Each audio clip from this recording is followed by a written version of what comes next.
اب دیکھیں 3 چیزیں ہیں، بار بار یہ بیان ہوتا ہے تاکہ خوب ذہن نشین ہو جائے یہ بات۔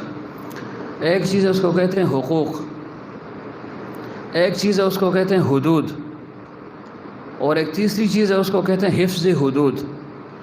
یہ 3 اصطلاحات ہیں جو مسلسل حلقوں میں آتے ہیں، ان کو علم ہے کہ یہ بیان ہو چکا ہے اور اس کا کیا مقصد ہے، لیکن بعض ایسے ہوتے ہیں کہ ان کو ایک دفعہ بات یاد نہیں ہوتی، 2 دفعہ بھی نہیں ہوتی، بار بار سننے سے یاد ہو جاتی ہے، اور بعض نئے دوست ہوتے ہیں تو ان کو پہلی دفعہ سننا پڑتا ہے، سنانا بھی پڑتا ہے تاکہ وہ اس آنے کے مقصود اور مدعا کو انسان سمجھ لے کہ میں کیوں جاتا ہوں، کیا مقصد ہے میرے جانے کا، مقصد کا حصول کس طریقے سے مجھے حاصل ہوگا، اپنے مقصد میں کیسے کامیاب ہوں گا۔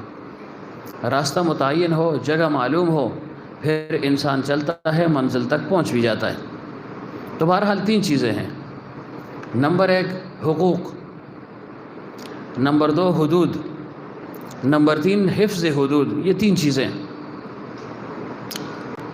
اب حقوق جو ہے اس کا نام شریعت ہے، یا شریعت کا نام حقوق ہے، مترادف الالفاظ ہیں، مترادف المعنی ہیں، معنی ان کا ایک ہے، الفاظ تو اگرچہ مختلف ہیں، معنی ایک ہے۔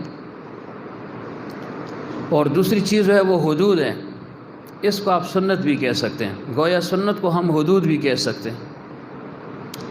اور تیسری چیز وہ حفظ حدود ہے، جس کو ہم طریقت کہہ سکتے ہیں، یا طریقت کو حفظ حدود کا نام آپ دے سکتے ہیں۔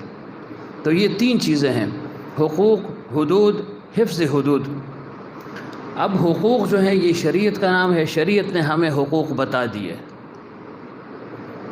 کیا حقوق بتائے؟ والدین کے حق کے متعلق شریعت نے بتا دیا کہ والدین کا تم پر حق ہے، اولاد کا تم پر حق ہے، بیوی کا تم پر حق ہے، اقارب رشتہ داروں کا تم پر حق ہے، پڑوسی کا حق ہے، پھر قریب کے پڑوسی کا الگ حق ہے، دور کے پڑوسی کا حق الگ ہے، غیر مسلم ہے اس کا بھی حق ہے، یہ بھی ہمیں شریعت نے یہ چیز بتا دی ہے، اس کا نام ہے حقوق۔ اب دوسری چیز جو ہے وہ ہے حدود، اور یہ چیز ہمیں سنت سے معلوم ہوتی ہے۔ حقوق شریعت نے بتا دیے، اب سنت ہمیں حدود بتاتی ہے، یعنی پیغمبر صلی اللہ علیہ وآلہ وسلم نے ان حقوق کی حدود ہمیں بتا دی کہ والدین کا حق تو ہے، کتنا ہے، کس حد تک ان کی حق کی ادائیگی ہوگی، کس حد تک انسان ان کے حقوق کی ادائیگی کرے گا، اس کو حدود کہتے ہیں۔ یا مثلا اولاد ہے، ان کا کتنا حق ہے، بیوی ہے اس کا کتنا حق ہے، رشتہ دار ہے اس کا کتنا حق ہے، پڑوسی ہے اس کا کتنا حق ہے، بھائی کا کتنا حق ہے، بہن کا کتنا حق ہے، ہر ایک کے حقوق اور ساتھ پھر حدود یہ سنت نے متعین کر دیے۔ حقوق تو شریعت نے بتا دیے ہیں، یہ حق ہے تم پر، ان کی ادائیگی تم پر لازمی ہے، اب ان کو ادا کیسے کرے گا، اس کی حدود اور طریقہ ہمیں سنت نے بتا دیا ہے، پیغمبر صلی اللہ علیہ وسلم کے فرامین سے ہمیں معلوم ہو گیا۔ اور پھر ایک تیسری چیز ہے جس کا نام حفظ حدود ہے، یہ چیز ہمیں طریقت سکھاتی ہے۔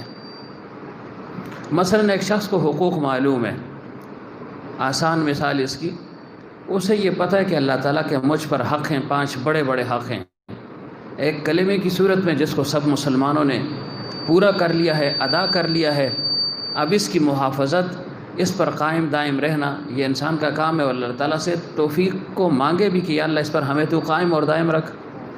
باقی 4 چیزیں ہیں نا، نماز ہے، روزہ ہے، زکوٰۃ ہے، حج ہے، یہ 4 بڑے بڑے حق ہیں اللہ تعالیٰ کی طرف سے۔ نماز کا حکم اللہ نے دیا، نماز پڑھنی ہے، روزے کا حکم ہوا ہے کہ روزہ رکھنا ہے، حج کا حکم ہوا ہے کہ اگر صاحب استطاعت ہو تو حج فرض ہے تم پر، زکوٰۃ تم پر فرض ہے اگر صاحب استطاعت ہو، عشر تم پر فرض ہے، صدقہ فطر تم پر فرض ہے، اچھا جی قربانی تم پر فرض ہے، اگر تم نے منت مانی ہے تو اس کی ادائیگی تم پر فرض ہے اور لازم ہے، ضروری ہے۔ اب نماز یہ ایک حق ہے، شریعت نے ہمیں وہ حق بتا دیا، اقیموا الصلاۃ، نماز پڑھو، آتوا الزکاۃ، زکوٰۃ دو۔ اب اس کی حدود کیسے معلوم ہوں گی؟ یہ سنت نے بتا دیا ہمیں کہ صبح کی 4 رکعت نماز ہے، ظہر کی جو ہے وہ 10 رکعت نماز ہے، عصر کی 4 رکعت ہے، مغرب کی 5 ہے، عشاء کی 9 رکعت نماز ہے۔ یہ چیز ہمیں شریعت نے بتا دی ہے، یعنی سنت نے ہمیں یہ چیز بتا دی، تفصیل اس کی یعنی سنت میں معلوم ہو گئی۔ اب نماز کا ذکر تو ہے لیکن یہ تو پتہ نہیں ہے کہ فجر کی نماز ہے کتنے رکعت ہے، سنت سے ہمیں یہ چیز معلوم ہو گئی۔ اب عمومی طور پر، عام طور پر ہر انسان کو حقوق بھی معلوم ہوتے ہیں اور حدود بھی معلوم ہیں۔ مثلا ہمیں علم ہے کہ صبح کی نماز فرض ہے، 5 وقت کی نماز فرض ہے، اس میں پہلی نماز صبح کی ہے، فجر کی نماز یہ فرض ہے، اور پھر اس کا وقت بھی ہمیں معلوم ہے کہ طلوع آفتاب سے پہلے پہلے ہم نے فجر کی نماز ادا کرنی ہے۔ اسی طرح ظہر کی نماز جو ہے وہ عصر کی نماز کے وقت کے دخول سے پہلے پہلے ہم نے ادا کرنی ہے، مثل ثانی سے پہلے، اور احتیاطاً مثل اول تک جو ہے نا اس کو ہم نے ادا کرنا ہے۔ عصر کی نماز حق کے ساتھ ساتھ حد بھی معلوم ہو گئی کہ غروب آفتاب سے قبل تک اس کو تم نے ادا کرنا ہے، اور مغرب کی نماز وہ شفق ابیض ہے یا احمر ہے باختلاف روایت، اس وقت تک تم نے اس نماز کو ادا کرنا ہے، یعنی عشاء کی نماز کے دخول سے قبل تک۔ اب یہ حدود ہمیں معلوم ہو گئی، حق بھی معلوم ہے کہ نماز فرض ہے، پھر حد بھی معلوم ہے کہ یہ نماز اس وقت سے اس وقت کے دوران ہم نے پڑھنی ہے۔ اب سوچ رہی ہے کہ ہم میں سے کون اس پر جو ہے نا عمل کرتا ہے؟ آیا ہم اس حق کو جانتے ہوئے مانتے ہوئے اس کو ادا کرتے ہیں؟ اگر ادا نہیں کرتے تو سمجھ جائیں کہ ہم نے اس کے حدود کی رعایت نہ رکھی، ان حدود کو ہم نے ادا نہیں کیا، پورا نہیں کیا۔ اس حفظ حدود کا نام طریقت ہے، یعنی جس کو پیری مریدی کہہ دیں، جس کو تصوف کہہ دیں، جس کو تزکیہ کہہ دیں، جس کو احسان کہہ دیں، جو بھی نام آپ اس کو دیں، اس میں انسان کو حفظ حدود یہ چیز معلوم ہو جاتی ہے کہ کیسے میں نے ان حدود کی رعایت رکھنی ہے۔ مثلا صبح کی نماز فرض ہے نا، اب کسی نے نہیں پڑھی، وقت پر نہیں پڑھی، طلوع آفتاب کے بعد اس نے پڑھ لی، تو آدمی کہہ سکتا ہے، ہر ایک کہہ سکتا ہے کہ بھائی صبح کی نماز تو پڑھ لی، چاہے قضا پڑھی لیکن پڑھی ہے، تو ہم یہ کہیں گے کہ واقعی اس نے حق تو ادا کر دیا، لیکن اس نے حدود کا خیال نہیں رکھا، حفظ حدود سے جو ہے نا یہ عاری تھا۔ حق تو ادا کر دیا، اللہ نے فرمایا نماز پڑھو، اب اس نے وقت پر نہ پڑھی، بے وقت پڑھ لی، قضا پڑھ لی، چلو فریضہ ساقط کر لیا، لیکن وقت پر نہیں پڑھی اس نے، تو معلوم ہو کہ حدود کی رعایت اس نے نہیں رکھی۔ اب انہی حدود کی رعایت کے لیے اللہ والوں کی صحبت میں انسان جاتا ہے کہ یہ چیز مجھے حاصل ہو جائے۔ گویا حفظ حدود اعتدال کا نام ہے۔ جو شخص طریقت میں ہوگا، اللہ والوں کے ساتھ اس کا تعلق ہوگا باطنی اصلاحی، اس کی زندگی میں بے اعتدالی نہیں ہوگی، اس کی زندگی میں اعتدال ہوگا، وہ افراط اور تفرید کا شکار نہیں ہوگا۔ عمومی طور پر ہم افراط یا تفرید کا شکار ہو جاتے ہیں۔ مثلا والدین کے حقوق ہیں، حدود سنت نے بتا دیے، حق تو شریعت نے بتا دیا، حدود بتا دیے، لیکن اب ان حدود کی محافظت ہم نہیں کر سکتے۔ مثلا والدین کے حقوق ہے، اس حد تک ادائیگی شروع ہو گئی، آگے نکل گیا، بیوی رہ گئی، بیوی اور بچوں کے حقوق سلب ہو گئے، تو ایک طرف تو حق ادا کر دیا، دوسری طرف حق جو ہے نا وہ ضائع کر دیا اس نے، حدود کی رعایت نہ کی نا۔ یا مثلا اولاد اور بیوی کے حقوق کو ادا کرنے میں اتنا لگ گیا، اتنا آگے بڑھ گیا کہ جو ہے والدین کے حقوق اس سے رہ گئے، تو اب ایک طرف تو اس نے حق ادا کر دیا، دوسری طرف کا حق اس نے مار دیا۔ اس کو کیا کہتے ہیں؟ اس کو تفرید کہتے ہیں۔ ایک افراط اور ایک تفرید، حد سے آگے نکل گیا کہ دوسرے کا حق مار دیا۔ تو انسان نہ افراط کا شکار ہو نہ تفرید کا شکار ہو، یہ چیز، یہ ملکہ اس کو صحبت اہل اللہ میں حاصل ہوتی ہے، اس کا نام طریقت ہے۔ ورنہ اپنی زندگی پر آپ غور و فکر کریں، نظر دوڑائیں کہ صحبت سے پہلے معمول کیا تھا، اٹھنا بیٹھنے کیسے تھا، حقوق کی ادائیگی کیسے تھی اور اب کیسی ہے، خود بخود یہ تو مشاہدے کی چیز ہے نا. یہ ایسی چیز ہے کہ انسان عملاً اس کو سیکھتا ہے اور اس کا تجربہ کرتا ہے، بلکہ اس کے مشاہدے میں آ جاتی ہے. اس کے لیے پھر کسی سے پوچھنے کی ضرورت نہیں پڑتی اس کو. لیکن شرط یہ کہ صرف صحبت میں آئے تو صحیح. صحبت میں آئے گا پھر یہ چیز اس کو حاصل ہوگی. پھر یہ کہ اللہ تعالیٰ اس کو ایک باریک فہم جو ہے نا عطا فرما دیتا ہے کہ ان حقوق کی کیسے میں نے رعایت رکھنی ہے. کیونکہ عام طور پر ہمارے معاشرے میں دین کی کمی ہے، یعنی دین کی طرف رغبت کم ہے. تو ہر ایک یہ چاہتا ہے کہ بھئی میرے حقوق پورے ہوں، دوسرے کے ہوں یا نہ ہوں. اور اس میں انسان عمومی طور پر متزلزل ہو جاتا ہے، کسی ایک طرف اس کا جھکاؤ بڑھ جاتا ہے، جھک جاتا ہے وہ. مثلا والدین ہیں، ان کی خواہش ہے بھئی اولاد ہماری ہے، ساری عمر ہم نے اس کو پالا پوسا بڑا کیا، پرورش کی، چاہیے یہ کہ اس کی توجہ ہماری طرف ہو. ایک فطری بات ہے. اب دوسری طرف بیوی ہے، بچے ہیں، اس کے بھی دل میں بھی تمنا ہے کہ دوسرے گھر کو وہ چھوڑ کر آئی ہے، اپنے اقارب رشتہ دار ماں باپ سب کو قربان کر کے اس شخص کے لیے آئی ہے.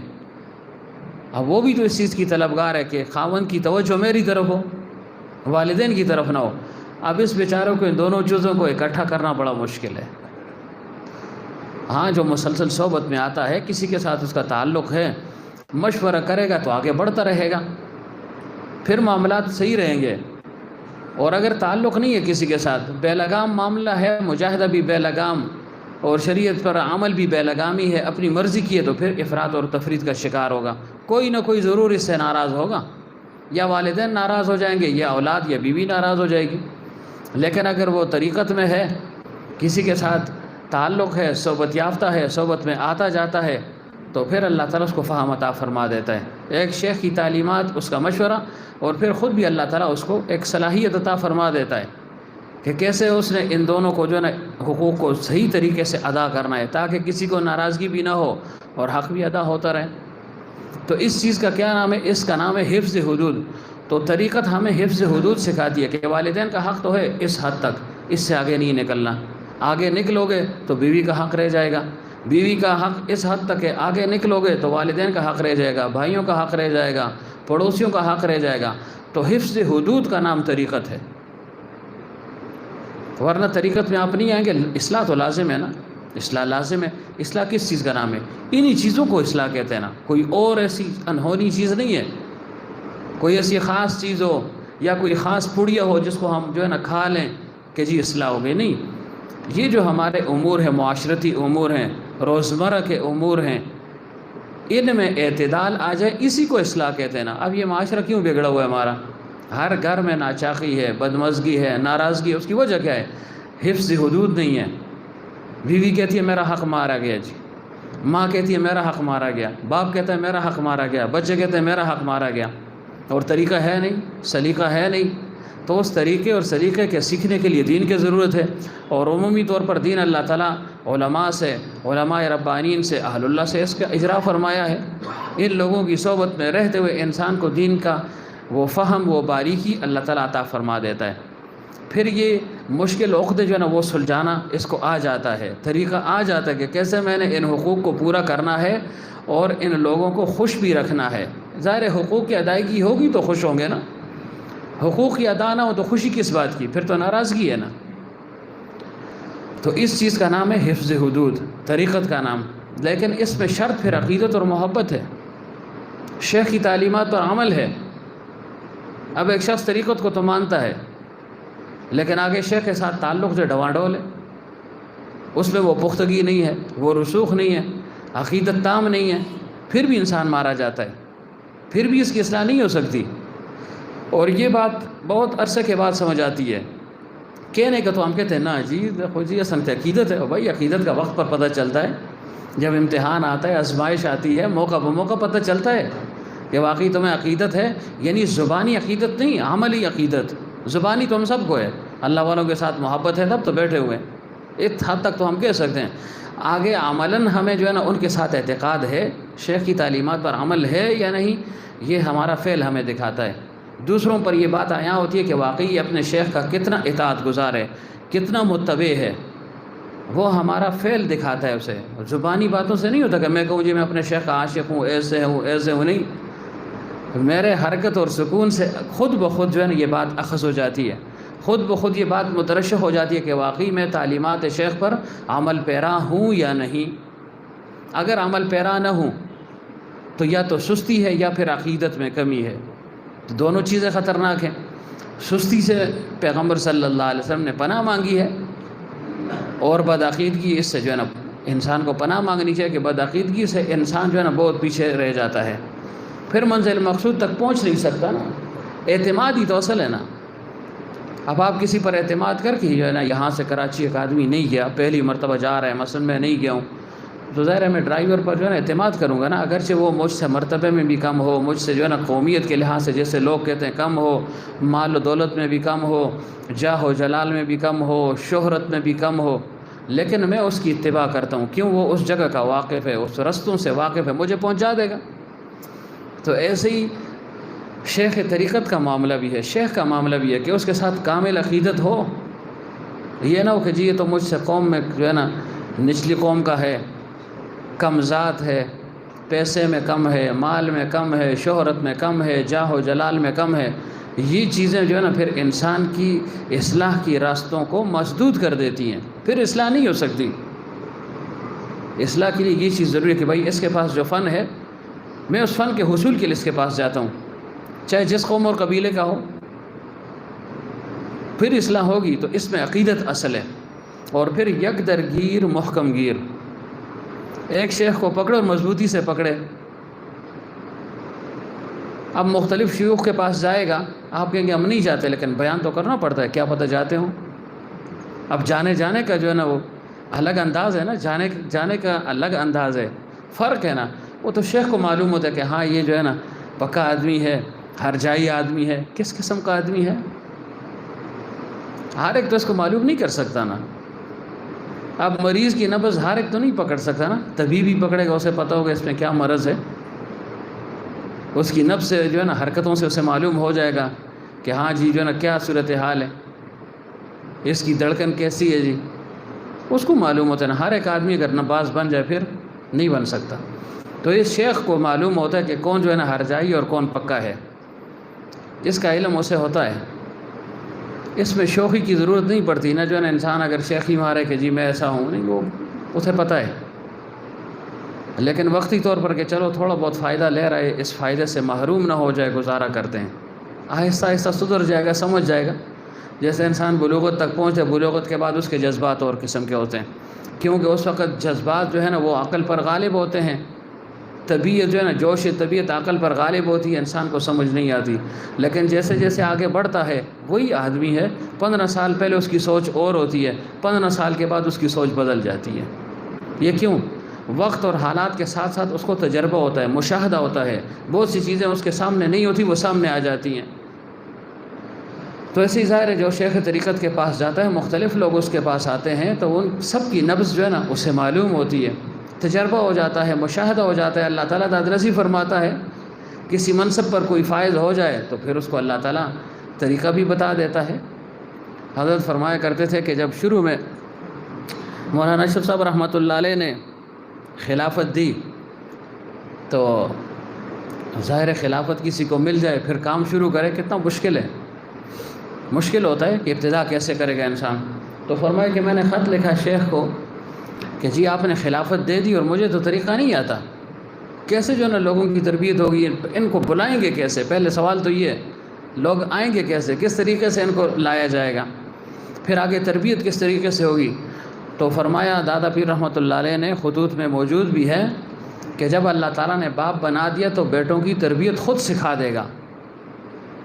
اب ایک شخص باپ نہیں بنا تو ظاہر اس کو عجیب لگی کہ بھائی یہ شادی کیا ہے، پھر جو نا اولاد کیسے، پھر اس کی تربیت کیسے، لیکن جب شادی ہو گئی، اولاد مل گئی، اللہ تعالیٰ اس کو طریقہ بتا دیتے ہیں، تربیت کرتے ہو، پھر کسی اور سے پوچھنے کی ضرورت اس کو نہیں پڑتی۔ اللہ تعالیٰ نے خداداد صلاحیت ہر انسان کے اندر رکھی ہے، اس کے بل بوتے پر وہ اپنی اولاد کی تربیت کرتا ہے۔ تربیت سب کرتے ہیں، ہر کی تربیت کا انداز الگ الگ ہے، جدا ہے۔ تو بہرحال ایسے شیخ کو معلوم ہوتا ہے کہ کس، یعنی اس مرید کو، منتسبین میں سے کس کو عقیدت تام ہے، کس کو نہیں ہے، کون ہر جائی ہے، کون ہر جائی نہیں، یہ اس کو علم ہوتا ہے۔ لیکن انسان اپنی طرف سے بھی بھرپور کوشش کرے کہ شیخ کا اعتماد وہ حاصل کرے.